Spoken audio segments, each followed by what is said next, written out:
What's happening, everyone? It's Sunday evening. What have you been up to this weekend? Anything interesting? Drop a comment below. Let me know what you've been up to. I'm recording this on a Friday, but on a Sunday, it's usually wake up, 10 a.m. Iron's got kung fu. 11:15, 11:45, he's got swimming.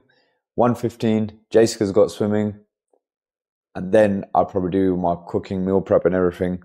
Speaking of which, I put out the meal prep video on Wednesday. So I hope you guys who watched it enjoyed it. I didn't expect the video to do massively well, but it was more aimed at people who wanted to see it. And the comments and the feedback I got off the back of it was positive. So if you haven't seen it and you're interested in how I do meal prepping for the week, for people for working on the move, like I said, it's not a tradesperson's diet or anything like that. It's just something which I put out, which might help people who are working on the move and stuff like that. And you want to batch cook and you want to get some ideas and just change your eating lifestyle up a bit. So if you're interested, go ahead and give it a watch. It was just the video that I put out Wednesday. But moving on to today's video, which is why you're here, I hope, is breakdowns. So we've got multiple breakdowns. There's vaillants, there's baxies, I can't remember what else there is, but there is stuff in there that you might find interesting, you might not find interesting. Whatever you do, hit that like button, hit that subscribe button, drop a comment below, let's get some interaction going, and I will see you all in the next one. Hope you've had a good weekend and have a great week. Had a call from Josh on one of his installs that he'd done a little while ago. He's stuck on another job, but they fitted a new boiler. Luckily, put an outside drain off the heating two ports, letting by on this one, so when they're on the hot water the radiators are getting hot. So I'm going to go inside and get that swapped out. Okay, so on this one I haven't got any play on this to split the pipes, so I'm going to undo the 4 nuts here and chain the guts out. So literally you've got 4 8mm nuts on there, so they're going to come off. 4 8mm nuts are going to come off of there, and then that's literally going to go, guts are going to come out of there and go straight into there.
Right, that's all done. A bit more water came up than expected, but let's go and shut the outside drain off now.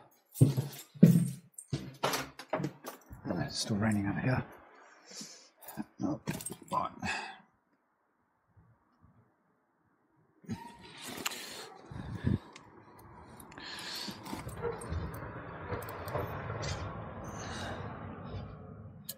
Cool. Fill up the system, run the hot water, make sure heating zone valve is not letting by. Right, got a Ecotech Plus 831. The customer has got no heating hot water, showing F27 on there, which from past experience is a PCB fault. That's what I've experienced. I know it can be the ignition lead and things like that as well, but F27 usually, from my experience, has been the PCB. So apparently it initially started off where they didn't have hot water, then they had heating, but now they've got nothing. So let's restart that first. See what it's doing? Yeah, that's the board. Van stock. Let's get it. Had one on the van. I always keep vaillant PCBs, one of the new ones, one of the older style, because it's such a common fault, worth keeping it on the van, get them out of trouble there and then. Let's get this swapped over and get them back up and running. Old board, new board's in, spares back on.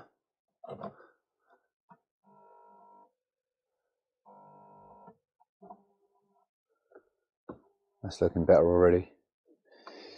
Let's pop the heating on, because the heating has been off. Target is 21 on there, so I believe that's doing its comfort mode. Let's turn comfort mode off just for the time being. Do I have to go into... No, I shouldn't have to go into installer mode to turn comfort mode off. There it is. Comfort off. Fan sounds a bit ropey, but the main thing I'm waiting for now is for heating demand. I think I might have to turn this down and turn it back up again. Battery's a bit low on there, so let's do that. And let's turn it up.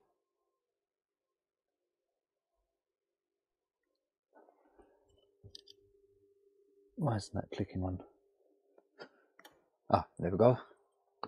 Heat demand.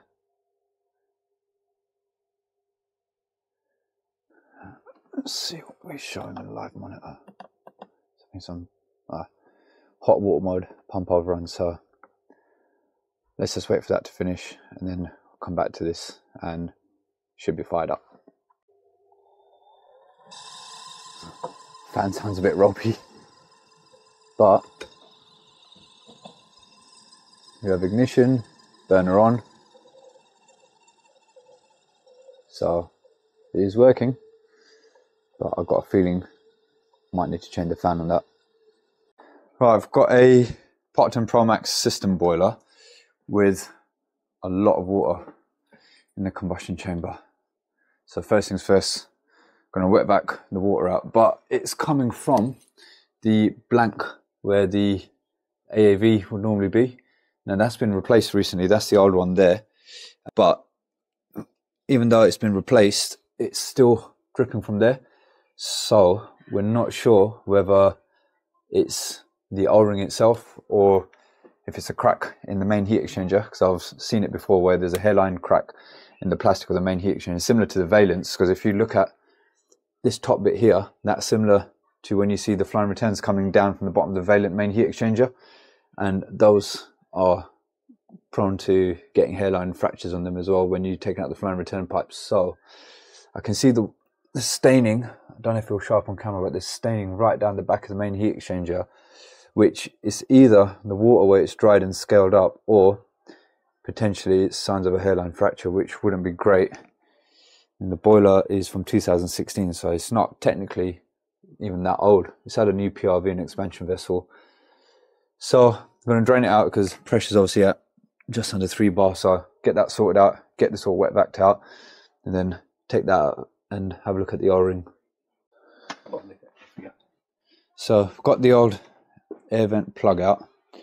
O-ring was proper stuck in there, and it doesn't look like it's been greased or anything, because if that had been, then when you take it out, it would come out easier. I literally had to, normally it would just come out with my finger, just sticking the finger in there, but I've had to use a little pick to get it out. So I wonder if maybe when the new one was put in without this being greased, if it's not gone in properly, and that's what's caused the weep. So I'm going to lube this up, pop it back in, and then we'll retest it.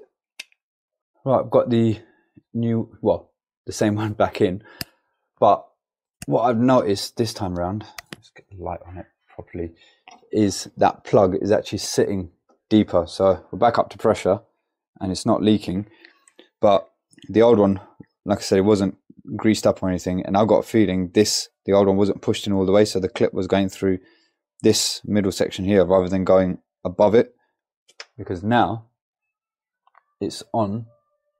Oh no, there's still a weep. Yeah, I can see it. It's still coming through. I spoke too soon, so now that's a bit more concerning. Why is that still going? Is that going to be a hairline crack in the main heat exchanger, or is it a dodgy O-ring?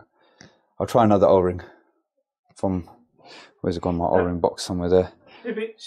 So just to follow up from that Baxi, well, Potterton titanium, whatever it was, I spoke to the customer and we went for a few options. It did turn out to be a hairline crack in the main heat exchanger, and I did offer to replace the main heat exchanger for them, but I also gave them the option of calling out Baxi for fixed price repair, which would have been a more cost-effective option for them, and that's what they went with.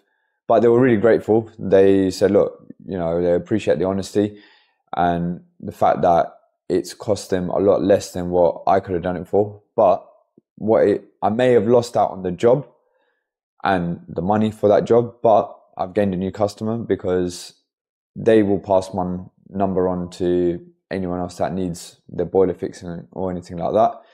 And yeah, I think they've gone onto one of those 6-month plans. So they didn't have to pay the money up front either. Baxi offered them like a 6-month plan or something like that, where you pay in installments, but within that 6 months, you also get basically warranty for the boiler. So they'll cover parts and labor for anything else that goes wrong as well. So I'm sure in the future, I'll get work back from those sort of customers. It's a situation where you let the little fish go to catch a big fish later. Yes, I could have just pushed for it, but it's not my style. If I can save the customer money, honestly, I will do, because you got to look at the long game. That's how I operate, you know, that's how I work. But yeah, that's that. And let's go on to the final part of the video. Right, back at this Ecotech Plus. So this one I changed the PCB on yesterday, and I'm back today. Got myself the fan, part number is there. So make a note of that if you ever need one, or GC number, heatingspareparts.com, put in the GC number, gives you exploder diagrams. Same thing, pretty much the same thing as Parts Arena, but it's free. So let's get this off. I'm adjusting a drop test at the moment, so we've got 38 seconds left on that, because I've got to undo the gas valve connection on this in order to take the fan out. You don't have to take the burner out.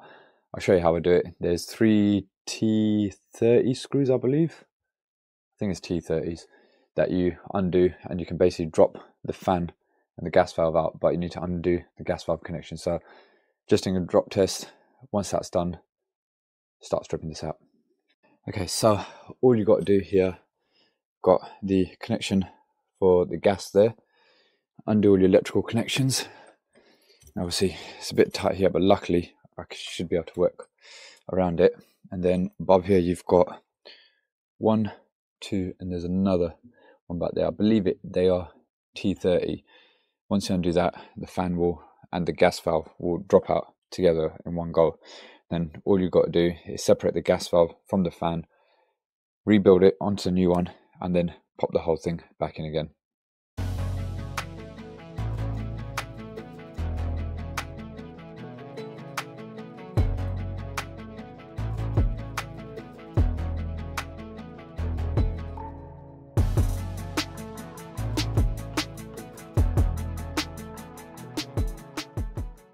There we go.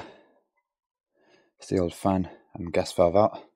So I've just got to split the gas valve off of here, which I believe got a torque screw there, got one there. I think it's just those two, and then this is a 1/4 turn, and it comes off of it. That's the mass flow sensor.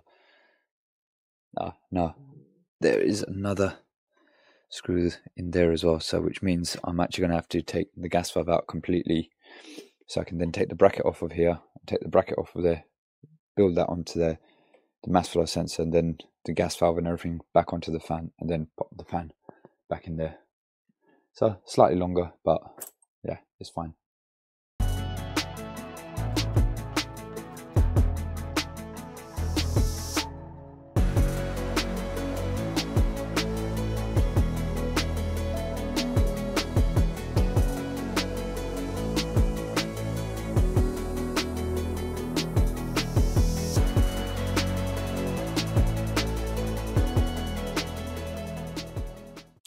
Okay, that's been swapped over. So you saw how I've done it. You've got a T20 screw just underneath here. So you undo that top nut there.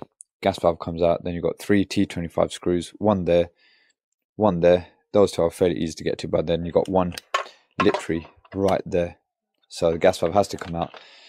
To remove this plate, move that plate over onto the new one. Obviously that's the old one, so I've done it this way. You get what I'm saying. Mass flow sensor literally quarter turn, comes out, pop it in, quarter turn. You can see where the lugs go in there. Quarter turn that back in, do that connection back on. Use the new gaskets that come with it. So new gasket there, new O-ring there for the mass flow sensor, new fiber washers for there. There's another fiber washer in here that will go onto this connection there. Now let's rebuild that back into the boiler.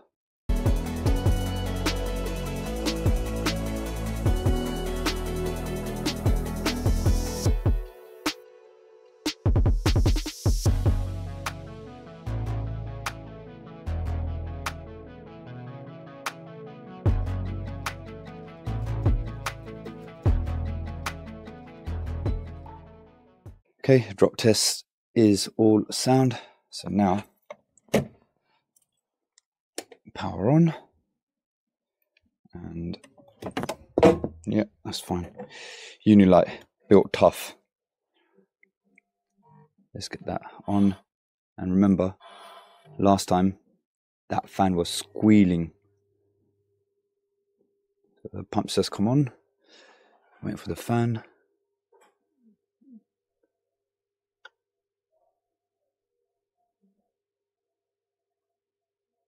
In its own time. Oh, look at that. Listen to that. Beautiful. No squealing whatsoever. Whisper quiet. Done. Let's get out of here.